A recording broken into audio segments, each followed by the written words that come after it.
Imagine a brilliant chemist trapped in a dead-end teaching job transforms into the most dangerous drug kingpin in America. Walter White made it look possible on screen.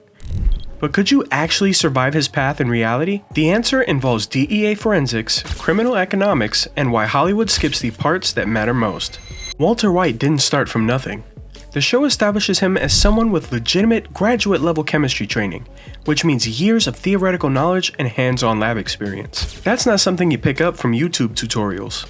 In the real world, producing methamphetamine at the purity levels Walt achieved requires understanding reaction mechanisms, controlling temperatures within tight tolerances, managing hazardous chemicals, and troubleshooting synthesis problems in real time. Government profiling data shows that high-purity methamphetamine exists in seized samples. It typically comes from large-scale industrial operations with established supply chains other than someone cooking in a recreational vehicle in the desert. But chemistry knowledge alone doesn't build a drug empire.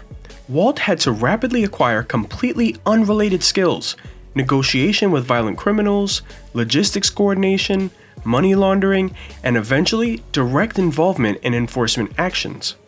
That most chemists would never encounter in 100 lifetimes. The show compresses this learning curve dramatically.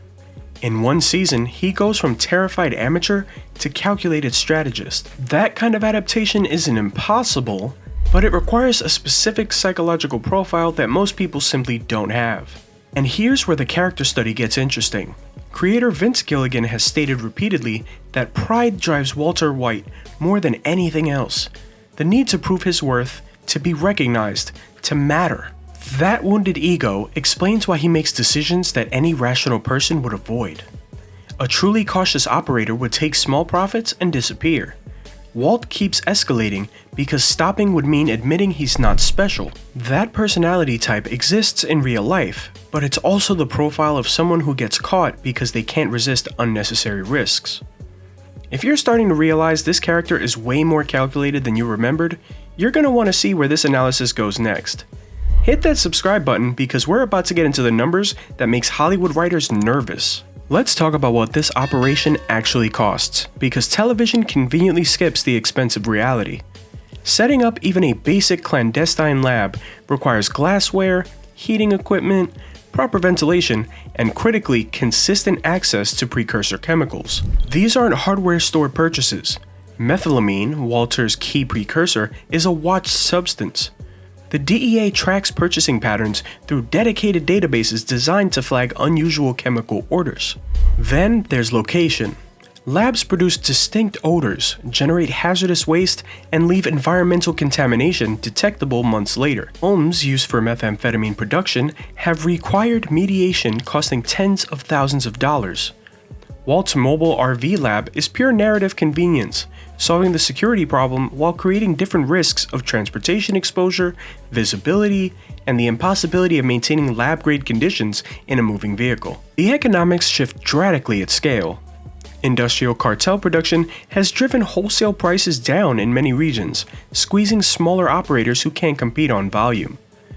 Profit margins evaporate once you factor in seizure losses, distributor cuts, money laundering fees, and constant equipment replacement. Money laundering is where most operations collapse. Converting massive cash flows into legitimate assets requires business fronts with plausible revenue. Modern financial forensics detects unusual deposit patterns, revenue inconsistencies, and suspicious expenditures. Every layering transaction creates more documentation, more witnesses, more failure points. Think about every separate expertise Walter White demonstrates across 5 seasons. Advanced chemistry and laboratory technique, obviously, but also small-scale manufacturing logistics, quality control across multiple batches, supply chain management for restricted materials, distribution network development, price negotiation with violent cartels, crisis management under extreme pressure, improvised security measures, counter-surveillance awareness, and eventually, direct participation in witness elimination and territorial enforcement. That's not one job, that's 5 completely different careers that normally take decades to develop. The show acknowledges this implicitly by giving Walt partners who bring different capabilities. Jesse handles street-level knowledge Walt doesn't have.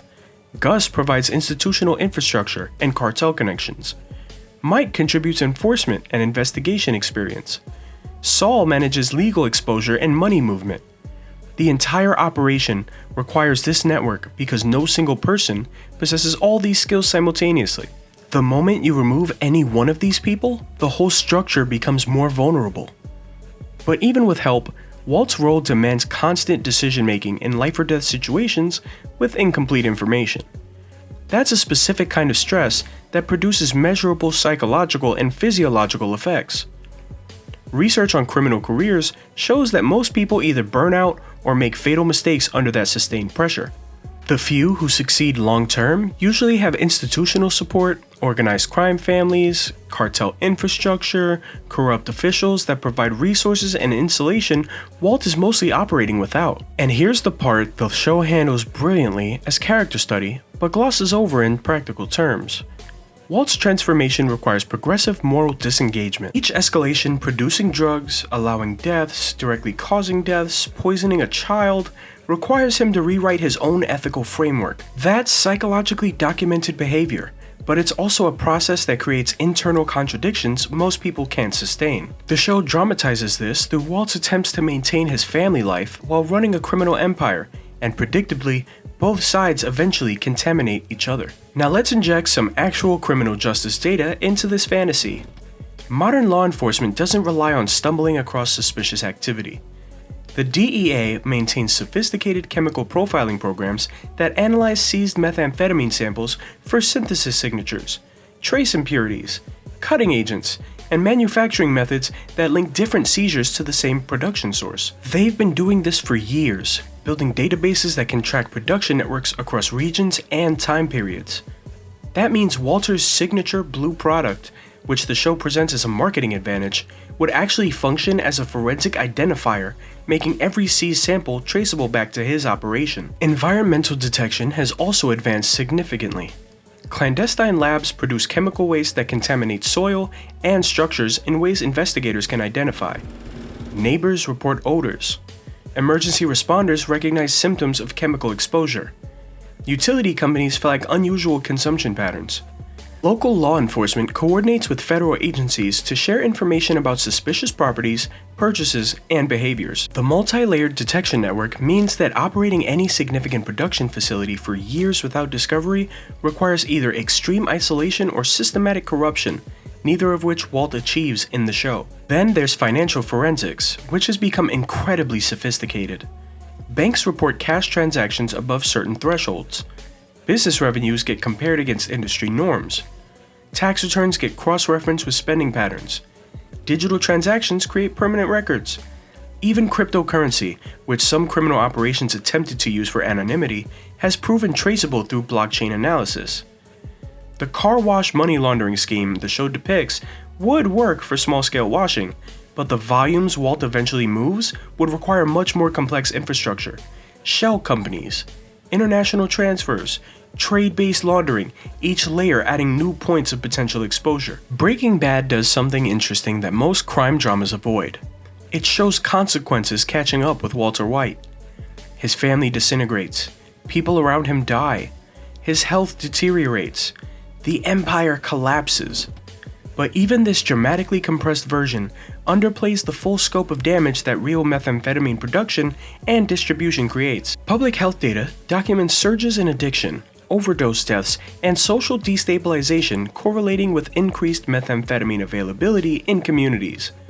Environmental contamination from lab sites affects residents who had nothing to do with the operation. Children growing up in homes used for production show elevated health risks that persist for years. The violence the show depicts as dramatic television represents real trauma for actual people. Cartel enforcement, territory disputes, and witness intimidation leave permanent damage in communities. First responders dealing with lab sites face chemical exposure risks. The entire supply chain from production to street distribution creates cascading harm that one individual's pride and ego cannot possibly justify, regardless of what personal grievances or family financial pressures they're facing. And ultimately, that's what makes Walter White compelling as a character study, but dangerous as a model. The show works because it humanizes someone making progressively worse choices, helping viewers understand his motivations while watching the destruction he causes. That tension between comprehension and condemnation is what great television does. But separating the narrative craft from the real-world implications matters. Actual people attempting this path don't get 5 seasons of plot armor. They get arrested, usually within months. They destroy relationships that don't come back. They contribute to public health crises affecting thousands of people they'll never meet. Walter White worked in television because he'd fail in reality. The skills, resources, and luck required simply don't exist outside fiction. The real lesson is how pride destroys everything except building empires. If this breakdown surprised you, drop a like, share your thoughts below, and subscribe for more reality checks.